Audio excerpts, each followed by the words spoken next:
any. Well, we talked about your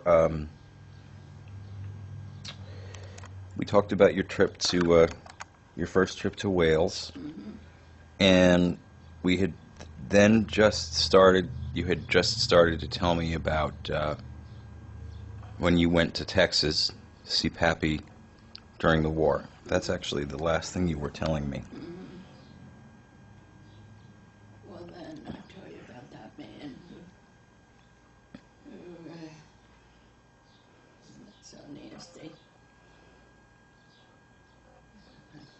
I couldn't believe him. He said he was such a Christian. And he told that girl. He wouldn't listen to me. I said, what can I get you for breakfast? And he didn't want any part of me.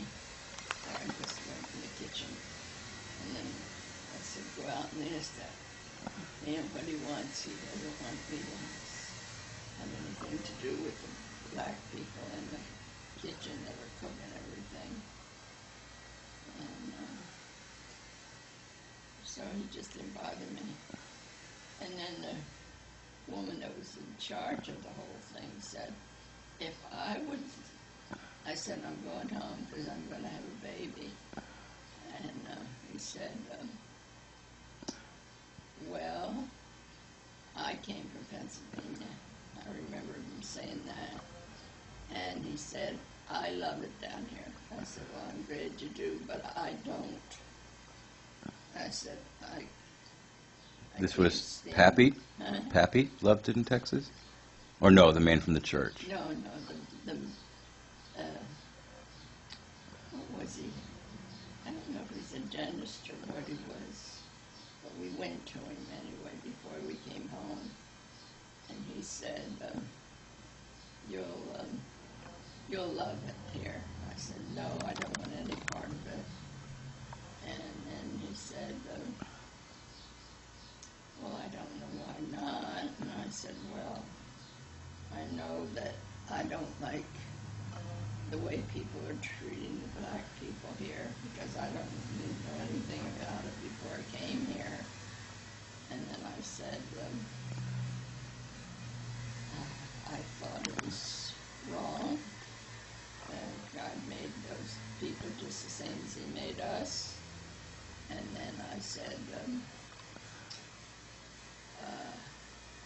I want to go home with my husband because he might be shipped off somewhere else and he has a chance to come home. So he said, I think you're being very foolish. And I said, well, that's up to you to think what you want. And he said, well, you'll be sorry you never, if you had to have a little girl or a little boy, and stayed here, they would thank you for the rest of your days. I said, no, never, never. So I came home. I just came home with Doc when he had a furlough. And then I stayed with his mother and father till when he had to go back. And they wanted me to stay with them, but I wanted to be in Bangor. They were in Penargil. And they were very good to me. Very, very good. They had 9 children. Doc was the oldest. And then he had a brother that never went to the army. And he had he had 6 brothers and 3 sisters. So they were nice. They were all nice to me. And I got this apartment downtown. It was above a bowling alley, right? Yeah. That was your first apartment with Pappy. Yeah. And then he would come home and when he had and then he would leave. And Anna, my sister, was very good to me. She would take care of Jane, and I would take a walk around the block. She'd say, go take a walk around the block so we have something different to look at. So that was it. And then she married a fellow called Sam,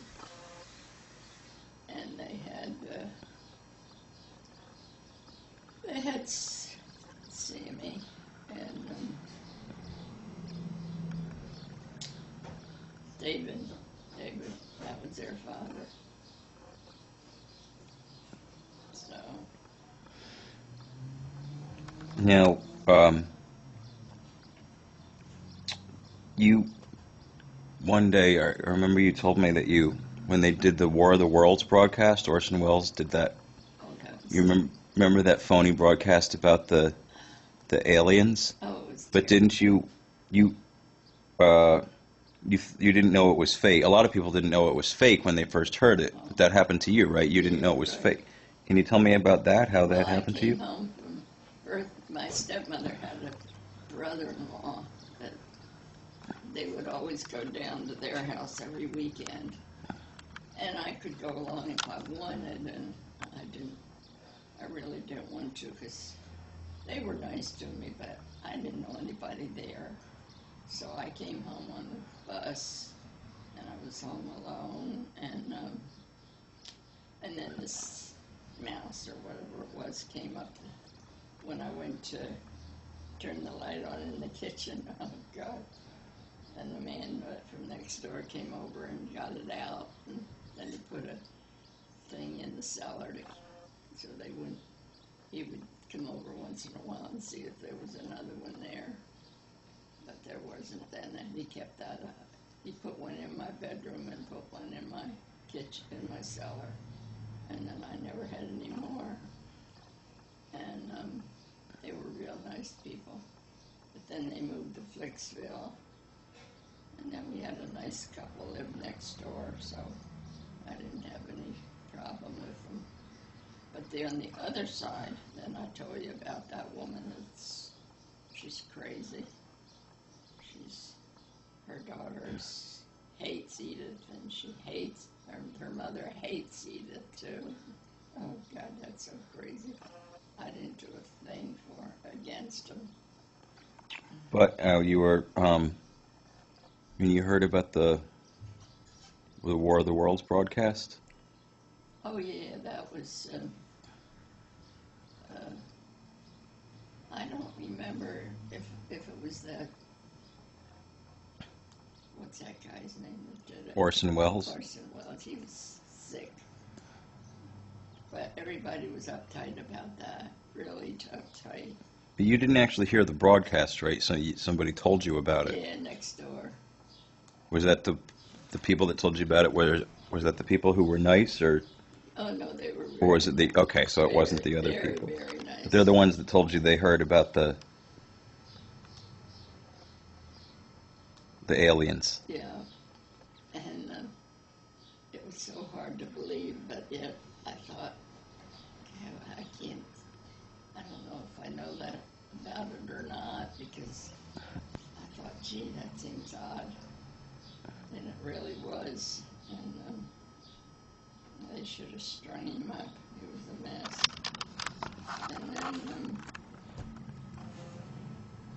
And then the people next door were very nice to me, very nice. But then on the other side, it was Mr. Bray, and he was very nice. His family would always take him to Florida, and he brought us food. He brought us apples and, I don't know, all kind of fruit from Florida. He would give us, which was very nice of him. And he liked to garden himself next door. And then he died, and then his wife died, and... But his brother still ran the newspaper stand for a while, right? Yeah, they did for years. But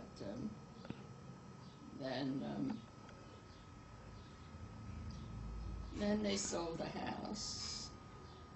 One daughter died, and then the other daughter got married, and then they sold the house to a lady from somewhere in New Jersey. Now, back when your father worked on the Panama Canal, right? Yeah, long before I knew him. Mm-hmm.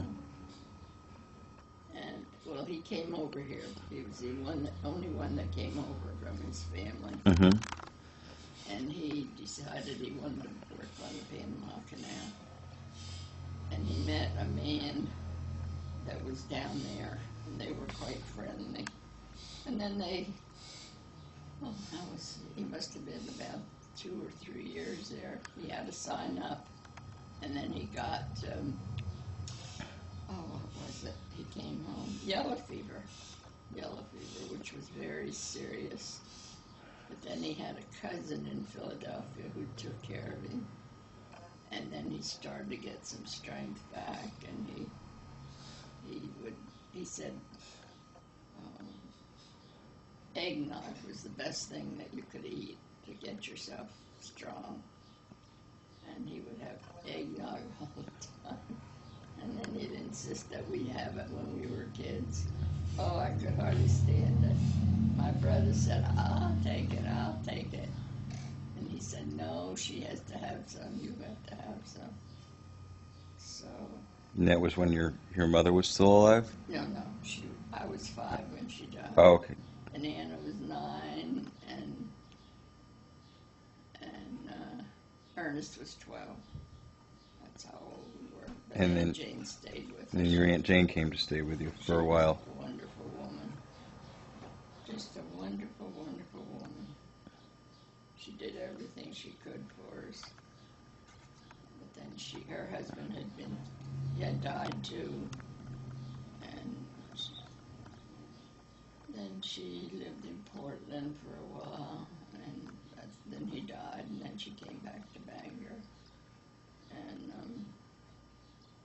stayed with us. And then my father wanted to marry her. I didn't know that. Aunt Katie from the Wilkes-Barre told me that he wanted to marry, and she said no, she went through one death. She wasn't going to go through another one. Death of a husband. Well, Death of another husband. yeah. And then I took her out one time when I was still driving long ago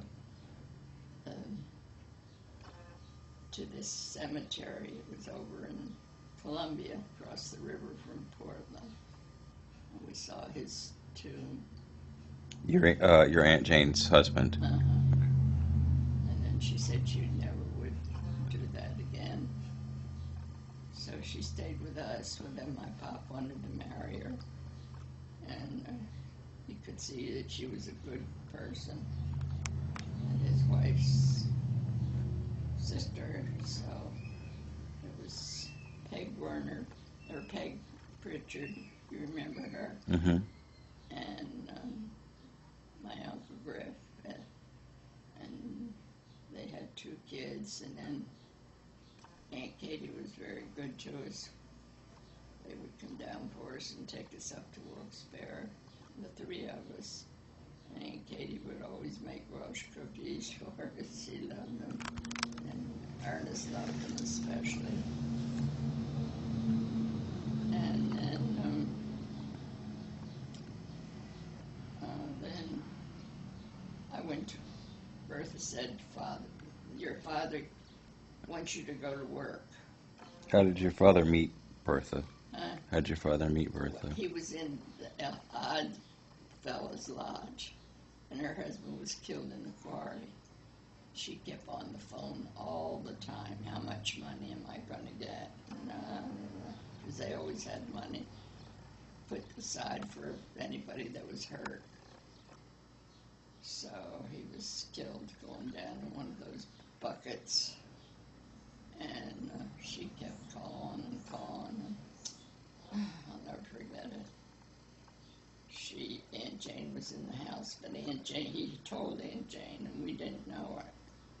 And he called us all, Ernest and Anna and I, so he could tell us that he was going to get married. Oh my God. And he came out with a little suitcase and a little coat over his arm. And we said, where are you going? He said, I'm going to go marry Bertha. I said, oh my God, we went in and cried our hearts out. because Aunt Jane was still there, but she knew it. She knew she had an apartment downtown ready for her as soon as she got there. So Ernest, when we were there, we came home from school, and we were trying to eat, and we couldn't even eat. We couldn't eat. We were just so hurt and ready to cry that Ernest said, "Let's come with me down the back. I want to tell you something." So we went down the back by my pop's, where he always made his stuff, halfway down. And he said, "If you ever call that woman mother, I'll kill you." That's what Ernest told me. And we never. You're talking about Bertha. He's talking about Bertha. Yeah, we said never. We have in and Ernest and I, and we all said we'd never call her Bertha. Well, my pop said, "Why don't you call her mother?" I said, "She's not our mother. I'm never going to call her mother. Nobody else is either." I said, "She's a nasty one." And it just happened that it was Doc's mother. You know, I didn't even know any of them then, but it was Doc's mother. It was this cousin to her. It was 6 men, 6 Parsonses came over to start a big quarry in Penargel that they heard about. It's Pappy Doc's. Pappy Doc's, your husband's family. Yeah, and they came over and he was lost. Oh, they did terrible things over there. They had a big box for the men to go down the bottom of the quarry. It was terribly big. That was one of the biggest around here. And he fell out going down. So she didn't have a husband, and she had a son. We got along with him very well. He was a nice fella, and he was spoiled rotten because Bertha's son, you mean? Pop would come home always came home for lunch, and then we had a sofa, like something like this, in the kitchen, and he would lay down and have a nap for 15 or 20 minutes. And then he'd get up and go to work. But he came back, and one day she said, "It's time for you to go to work. Your father needs the money." And I asked him, and he said, "No." He said, "I'm doing all right." But he said, "I have to do what Bertha says." I said, "Why do you have to do that?" And he said, "I don't know." Well, I went to school till I was 11 and 11th grade. 11th grade. It was terrible. And I felt so bad that I had to leave school. I'm going to stop for just a second, Crammy.